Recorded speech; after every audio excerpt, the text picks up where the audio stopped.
Despite what your rational mind tells you, do you ever find yourself worrying about the future in this endless loop? Imagining all the doomsday scenarios about things that could go wrong, and then overthinking all of the contingency plans for how you would deal with this and that and the other thing.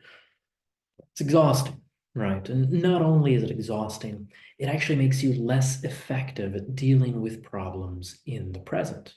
So, if that's the case for you, I have good news.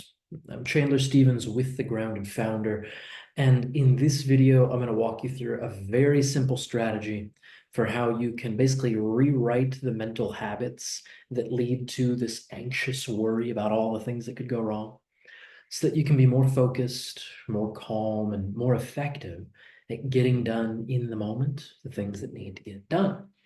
So let's take a look at how we can implement this. There is, I can imagine, right now, something that you're worried about. You have some idea about something that could go wrong at some point in the future, right?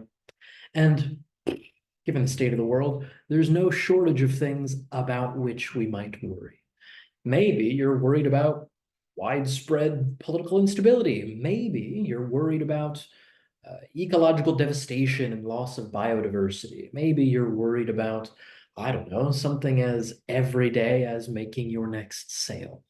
Whatever the case is, I'm willing to bet that there is some idea that when you consider the idea, you end up getting a little anxious, a little preoccupied about how these things could go wrong. So if you want to work with this tendency and find yourself free of this kind of negative prediction, it's worth noting at the outset that you could label this idea a negative prediction. Goes a little something like this. First, you identify the thought that is so evocative of this anxiety. So you could write this out even. You could say, I think that this next prospect I talk to isn't going to buy from me. Or I think that this upcoming election is going to be the end of the United States. I think that, by God, the oceans are going to rise and we're all going to lose our homes.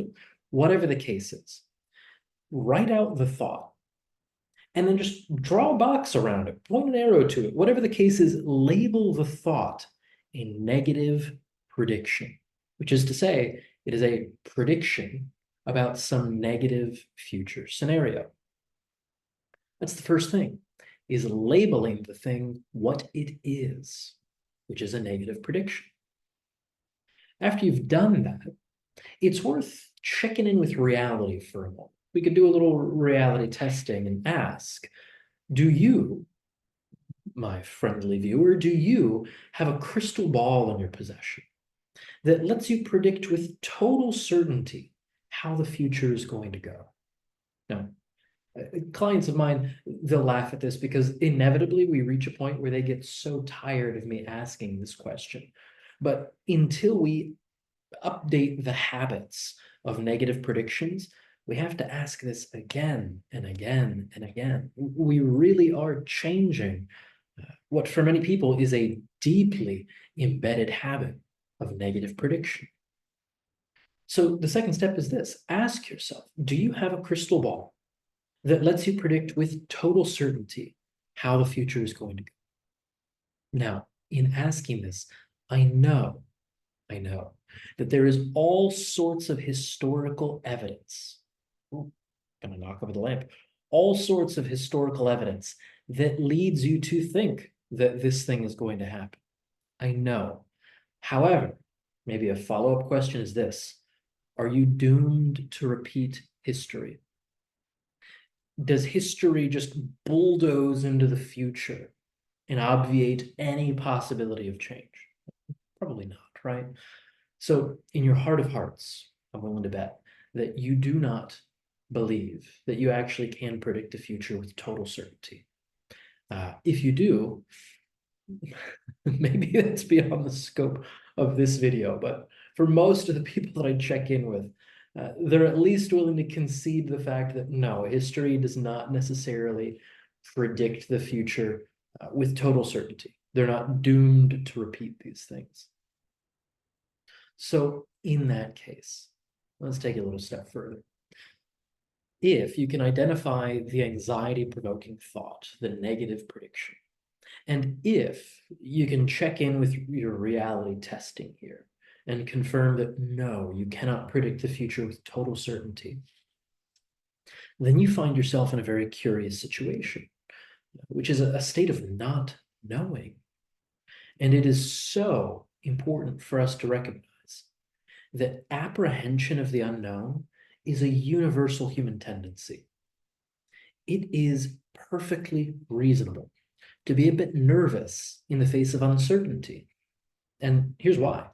The unknown, if we just consider the unknown, this big bucket, this big umbrella, the unknown contains not only all of the good that you've never experienced as of yet, it also contains all of the bad that you haven't yet experienced. So if you're faced with the unknown, it's like you've got this, mystery box, and it could be something amazing that you've never experienced. It could be the worst thing that's ever happened to you. So it makes sense to be a bit apprehensive, a bit nervous when confronting the unknown. However, in these situations, across the board, it helps to activate your curiosity. It helps to mobilize that kind of exploratory drive that each of us has. Rather than asking, for instance, what's gonna happen? Ah, in a fearful kind of voice, we can ask, what's gonna happen? And so even that slight change in tone we can see is a different stance with respect to the unknown. So if we recap these steps so far, first, you have identified and labeled the negative prediction as a negative prediction. Second, you've checked in with whether or not you have, as of yet, acquired a crystal ball that lets you predict the future with total certainty. And if you haven't, then you can start to explore, how is it for you right now to be in the midst of the unknown? How is it for you to be in a state of uncertainty? Now, this third step, as I mentioned, this is a crucial step because many of us will find ourselves automatically given over to fear. We'll become nervous and paralyzed amidst this uncertainty. And uncertainty can be quite difficult to tolerate. Now, it's important to note that what many people will do, given how difficult it is to tolerate uncertainty, they'll craft an artificial sense of certainty, which is to say, they will formulate a negative prediction about the future to give themselves an illusion of certainty, rather than dealing with the difficulty of regulating themselves in the midst of uncertainty. So if it is difficult for you to basically handle not knowing, you may be very prone to concocting negative predictions about the future as a way to basically avoid the difficult work of handling yourself in the state of uncertainty. So it might be worth checking in with whether or not that hits home. I know for some people, it's kind of a gut punch to recognize that so much of this negative predicting they find themselves caught in, this worry about things that they imagine going wrong, it pulls them out of the present where they simply have a difficult time handling ambiguity, not knowing, uncertainty. So if that's the case for you, and you find that it's actually difficult to stay with it in the midst of uncertainty, I could offer a couple of very simple interventions to help you resource yourself in the present moment. The first of these is simply to notice where it is that you experience a connection with a supporting surface beneath you. So right here, right now, in the midst of this uncertainty where you can't really predict how things are going to go, can you direct your attention to the parts of your body that are in contact with the chair beneath you or the floor beneath you, whatever the case is? Can you avail yourself of the support that's available to you? And May only take a couple of moments to do that. You could take as long as you'd like. Quite frankly, it feels really nice to acknowledge and appreciate the supports that we have available. But a few moments probably suffices. When you've connected to that support, could you then start to orient yourself to the room around you? You simply look to the left, you look to the right, you look up overhead, you look underneath you. And as silly as it might sound, you could verbally acknowledge for yourself, oh, there are no tigers over there in the corner. There's no pack of wolves over there. There's no snakes dropping from the ceiling. No scorpions underfoot. Right here, right now, I'm safe. There are no existential threats in this current environment. Now, as silly as that may seem, that orients you to the context in which you are situated currently, which coincidentally is the only place where you're able to take any action. So it behooves us to orient to our current circumstances if we want to handle our current circumstances more effectively. So let's do another quick recap. Yeah. So first, if you want to avoid worrying about the future, you can identify and label the negative prediction as such. You can then check in. Have you acquired a crystal ball that lets you predict the future with total certainty? No? Okay. How is it for you to be in the midst of uncertainty, to be facing the unknown right now? Is that a little exciting? Is that a little edgy? Again, it's normal. It's a universal tendency to be a bit nervous when we encounter the unknown, but activating our curiosity helps.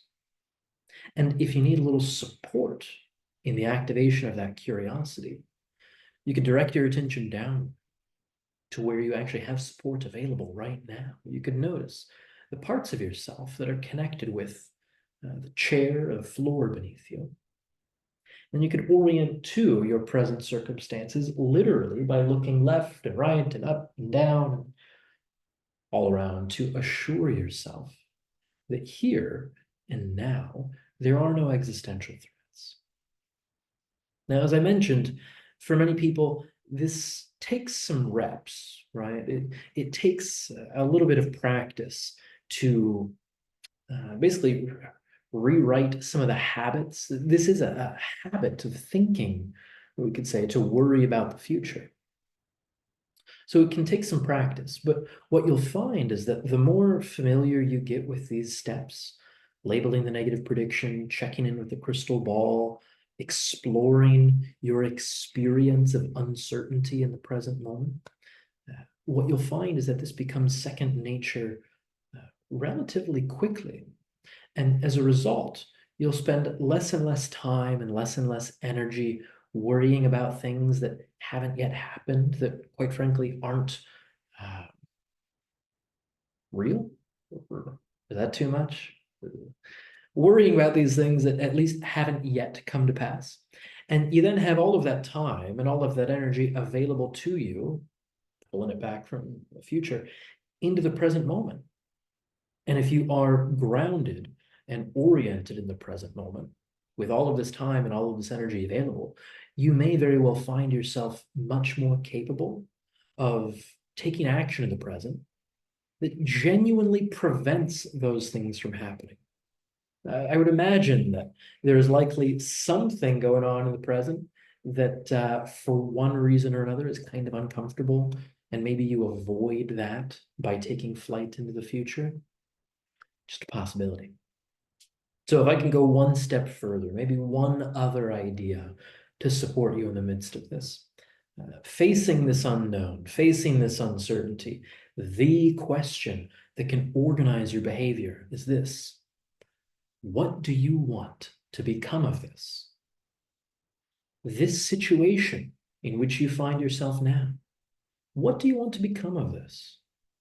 What do you want to have happen? What do you want to look back on having occurred as a result of what's going on right now? So if you have a clear sense of that, what you want to look back on having occurred, what you want to become of this unknown situation now. Then, well, you have a little bit more information as to what you ought to do in the present moment with all of this time and all of this energy that you've gotten back from these negative predictions about the future. So I hope this has been of some use to you. I hope you will continue to practice this. Again, it may seem a little formulaic, a little regimented. You may think, oh my God, here I am again with a negative prediction. Don't get down on yourself. This is a skill. And just like any skill, you may fumble it a few times at the start. But like every other skill, you can become more and more proficient with practice, such that you may find yourself not really worrying about much of anything. I go so far as to say you might just enjoy yourself and enjoy living your life in the present moment. It's not to say you never think about the future and where you'd like to go, but when you consider the future, perhaps it opens up to you as a horizon you could explore, rather than this doomsday storm cloud kind of thing on the horizon.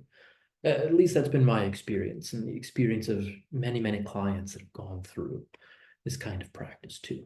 So, is there more? I don't think so. Maybe that suffices for the time being.